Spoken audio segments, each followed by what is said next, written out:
My whole life, I have had asthma. It is a horrible disease that I really wouldn't wish on a lot of people. I had my first attack at 6 months old, but couldn't be diagnosed until 2 years later at 2.5 years old. Unfortunately, my childhood feels like half of it was spent in the hospital and the other half was spent actually being a kid, whatever that entails. I tried to be active as much as I could. I even recalled one time that I climbed a tree. My mom found me, but I panicked and then I fell. Thinking falling out of a tree was punishment, I was then whooped. Instead of sports, I did a lot of reading, watching the news, learning to play instruments such as the viola, classical guitar, and also how to sing. Again, from being sick and being from a small town in Texas, there was only 2 hospitals to go to, one of which my mother preferred. We were already very familiar with the staff, we would see them frequently, and they'd know to come to know us on a personal level. I've always felt guilty because despite having a sister to care for, my mom spent a lot of time in the hospital with me. I've actually always admired that about her. Not breathing sucks, but being a parent and watching your child struggle to breathe sucks more. No matter where we went to, whether it was Texas, New Mexico, New Jersey, or Arizona, but I've made do with the hand I was dealt. I never really got to play sports, but have grown to enjoy playing music a lot and have always been able to keep up with my grades. Having issues with asthma as well as having a weakened immune system due to the medications I've taken when COVID came around, things were definitely scary for me. After graduating, I had 2 dream options. It was either nursing or to be a history teacher. It felt easy to choose as teacher wouldn't pay me the amount as I'd want to be able to have a family. While I was in nursing school, I decided to also take classes to become a nursing assistant. I graduated in September of 2019 for nurses assisting and got my first job at a hospital in an acute rehab. Essentially, I was helping those who had strokes, TIAs, amputations, and bone fractures. The job was stressful, but more or less in a way that was manageable for a person fresh out of school and, still going to school. I got to choose my schedule 6 weeks in advance. I got to work 3 12-hour shifts per week. The pay was honestly shitty, but that's typical in the medical field unless you're straight up a doctor. My first day, I had the pleasure of cleaning a colostomy bag and throwing up while doing so. Honestly, it was quite embarrassing.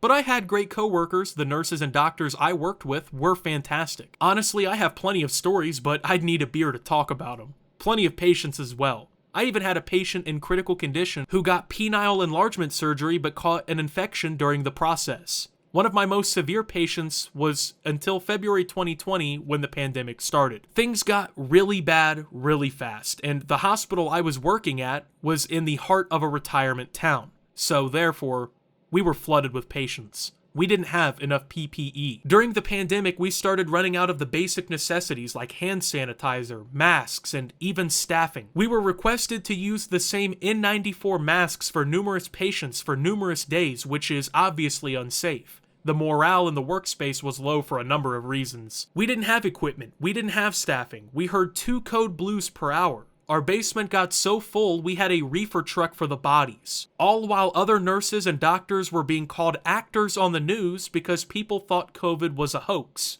We were tired and angry. People having mental breakdowns during shifts were common. We were understaffed as all hospitals were, and people in my unit were floated frequently to other units that were converted into COVID units. At the time, we were still figuring out the basics to COVID. It was debated how it was even transmitted at the time. So we treated it just like the flu, with a droplet precaution, which truthfully was the right call. I was floated to another unit. I was scared as I was, someone who was definitely in danger of dying from COVID had I caught it. So therefore, I changed my lifestyle. I went from being someone who drank with friends all the time, went out and was pretty social, to staying home and shopping at a specific hour that stores set aside for just healthcare workers at 6 a.m. I had a patient who was on precaution but wasn't confirmed yet. Tests at the time were simply unreliable. We received the results and were informed it was negative. Once having the results with limited PPE, they were taken off precaution, and I worked with them under normal circumstances. Fast forward to 2 weeks later. My fiance started to get sick. I informed my job and took the week off for safety. Then I started to get really sick. Every time I would get up to walk, I would get increasingly short of breath and get lightheaded. Once she felt the same, we both went to the hospital and were separated. Considering I have asthma, I was admitted as my O2 levels were 82 to 87, which should be 95 plus normally. Again, this is with limited knowledge of what COVID was even able to do. It was suspected that the medicine used to treat asthma made COVID worse, so I wasn't given steroids. I was upset. From this point on, it was my mom's recalling of the story.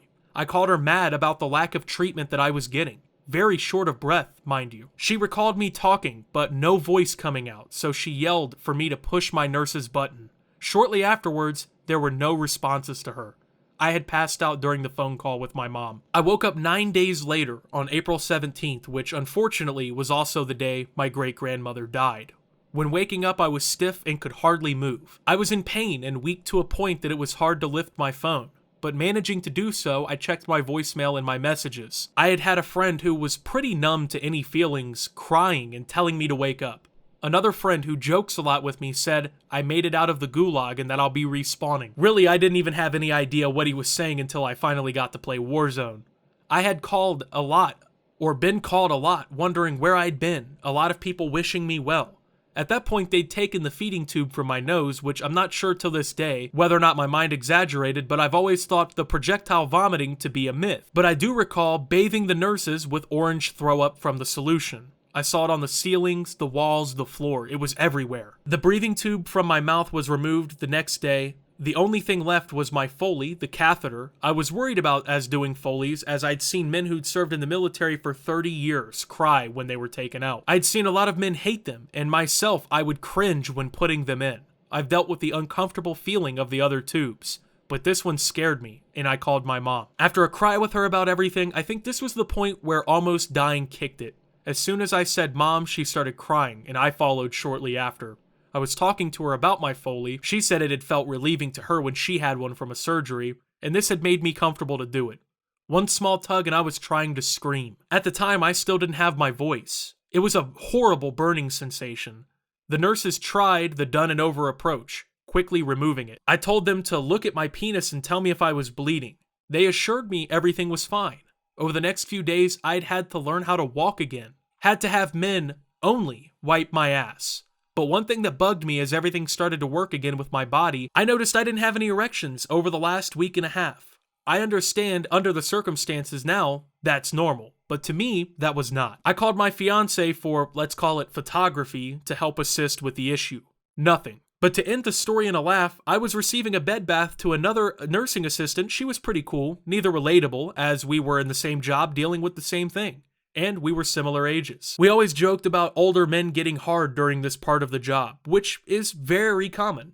The next thing I know, I was. Very embarrassing. I apologized so much to her, she just thought it was funny because of the previous conversation. I asked her to give me a minute, and she left things naturally, it went down, and we finished. She was nice, and imagine the joy I had telling my wife everything worked again. Something that did haunt me for the longest part was returning back to life, though.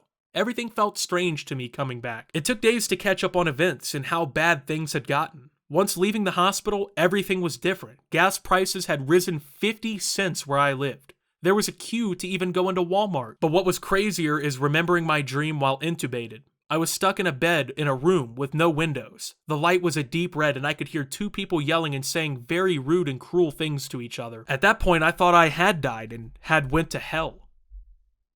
That is, until the door opens, and there was one white man in white scrubs and a Latina heavyset woman in a black suit. He said bye and touched me, and then I woke up. I later would have the same nightmare and would be triggered by the color red upon other things. There was one incident where me and a group of friends went to Vegas. While walking the halls, which were a very deep pink color that resembles the shade of red that I saw, I broke down in a panic attack and started crying. It took me 30 minutes to calm down. I was then diagnosed with PTSD and was later informed this is common for people with near-death experiences such as intubation. 1 in 3 people end up developing it. Over time, I've had to cope with it, having nightmares, anger outbursts. Usually I'm a jokester, but to see that I broke my hand from punching a fridge out of anger showed me how different I really am. Along with the anger of seeing people protest and call healthcare workers actors because they doubt COVID being real.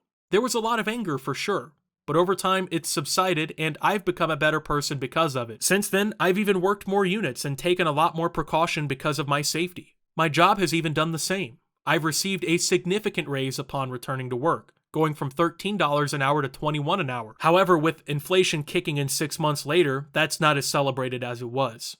With this story, I hope it gives you perspective of just one person in the healthcare field during this pandemic. I do personally believe we will have a major problem with mental health for healthcare workers to add to the already large mental health crisis. I do encourage those of you who do have family or friends in the field that has worked during COVID to tell them thanks. And, oh yeah, in the meantime, I've also switched majors from nursing to history, and I look forward to discussing the toilet paper shortage of 2021.